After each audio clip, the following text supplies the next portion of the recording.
بسم اللہ الرحمن الرحیم۔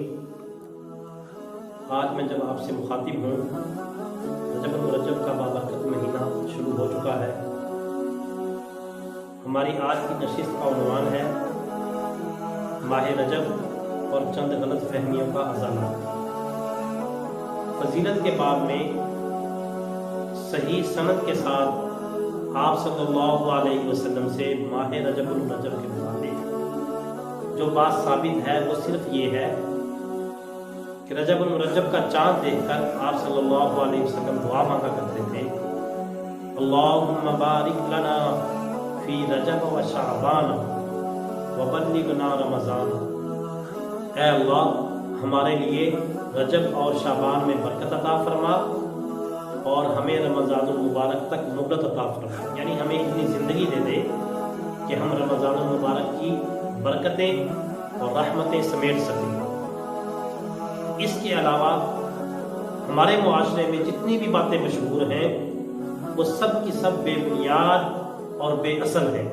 ان بے بنیاد اور بے اصل باتوں میں سب سے پہلی بات یہ ہے کہ جمادی الثانی کے آخر میں ایک میسج چلتا ہے جس میں یہ لکھا ہوتا ہے کہ جس شخص نے سب سے پہلے رجب المرجب کی مبارکباد دی اس کے اوپر جہنم کی آگ حرام ہے اور جنت اس کے اوپر واجب ہے۔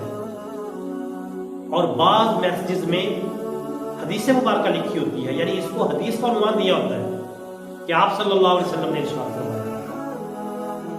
یہ صرف اس مہینے میں نہیں ہوتا، رجب المرجب، رمضان المبارک، ربیع الاول، ان تمام مہینوں میں یہ میسیجز چلتے ہیں۔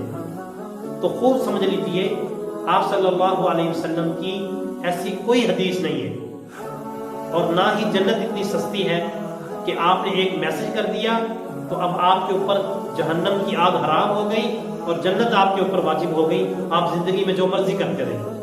تو ایسا کچھ نہیں ہے، بلکہ آپ صلی اللہ علیہ وسلم نے ارشاد فرمایا، من کذب علی متعمدا فلیتبوأ مقعدہ من النار، کہ جس بندے نے جان بوجھ کر مجھ پر جھوٹ بولا اسے چاہیے کہ وہ اپنا ٹھکانہ جہنم میں بنا لے۔ تو یہ جو ہم ایک دوسرے کو میسیجز کر رہے ہوتے ہیں کہ جس نے سب سے پہلے مبارکباد دی اس کے اوپر جہنم کی آگ حرام ہے، یہ آپ صلی اللہ علیہ وسلم نے فرمایا، حالانکہ یہ میسیجز کر کے ہم اپنا ٹھکانہ جہنم میں بنا رہے ہوتے ہیں، اپنے اوپر جہنم کی آگ حرام نہیں کر رہے ہوتے۔ دوسری بے اصل اور بے بنیاد بات، ہمارے معاشرے میں رجب کی 27ویں شب کو معراج کی نسبت سے اس کو فضیلت والی رات سمجھا جاتا ہے، شب قدر کی طرح، جبکہ آپ صلی اللہ علیہ وسلم کو جو معراج ہوئی وہ کون سے مہینے میں ہوئی، اس کے بارے میں 3 روایتیں آتی ہیں۔ ایک روایت میں رجب المرجب کے مہینے کا ذکر ہے، دوسری روایت میں ربیع الاول کے مہینے کا ذکر ہے، اور تیسری روایت میں دوسرے مہینوں کا بھی ذکر آتا ہے۔ اگر بالفرض والمحال ہم مان بھی لیں کہ آپ صلی اللہ علیہ وسلم کو معراج رجب کی 27ویں شب کو ہوئی، تب بھی اس رات کی فضیلت صرف آپ صلی اللہ علیہ وسلم کے ساتھ خاص ہے۔ امت کو اس کی فضیلت کا کوئی حکم نہیں دیا گیا، نہ امت کے سامنے اس کی فضیلت کا کوئی ذکر کیا گیا۔ معراج کے بعد آپ صلی اللہ علیہ وسلم 18 برس تک حیات رہے۔ ان 18 سالوں میں آپ صلی اللہ علیہ وسلم نے عبادت کا کوئی اہتمام نہیں کیا، نہ خود اہتمام کیا، نہ صحابہ کرام کو حکم دیا، نہ صحابہ کرام کو جمع کیا۔ آپ صلی اللہ علیہ وسلم کی رحلت کے بعد صحابہ کرام رضوان اللہ تعالی علیہم اجمعین تقریباً 100 سال تک زندہ رہے۔ صحابہ کرام رضوان اللہ تعالی علیہم اجمعین کی اس 100 سالہ زندگی میں کہیں ایک موقع پر بھی یہ ذکر نہیں ملتا کہ انہوں نے عبادت کا اہتمام کیا ہو، انہوں نے اس کو فضیلت کی رات سمجھا ہو، یا لوگوں کو جمع کیا ہو عبادت کے لیے۔ اور تیسری بے اصل اور بے بنیاد بات، ہمارے ہاں 27 رجب المرجب کو اہتمام کے ساتھ روزہ رکھا جاتا ہے اس رات کی وجہ سے۔ اس بارے میں 2 احادیث ہیں اور وہ دونوں کی دونوں ضعیف ہیں۔ اسی سلسلے میں حضرت عمر رضی اللہ تعالیٰ عنہ کے بارے میں آتا ہے کہ حضرت عمر رضی اللہ تعالیٰ عنہ کو خبر ہوئی کہ بعض لوگ 27 رجب المرجب کو روزہ رکھتے ہیں اہتمام کے ساتھ۔ حضرت عمر رضی اللہ تعالیٰ عنہ اپنے گھر سے نکلے اور فردن فردن ایک ایک بندے کے پاس جا کے کہا کہ میرے سامنے کھائیں، تاکہ مجھے کنفرم ہو کہ آج کے دن کو آپ فضیلت والا دن نہیں سمجھتے اور اہتمام کے ساتھ روزہ نہیں رکھتے۔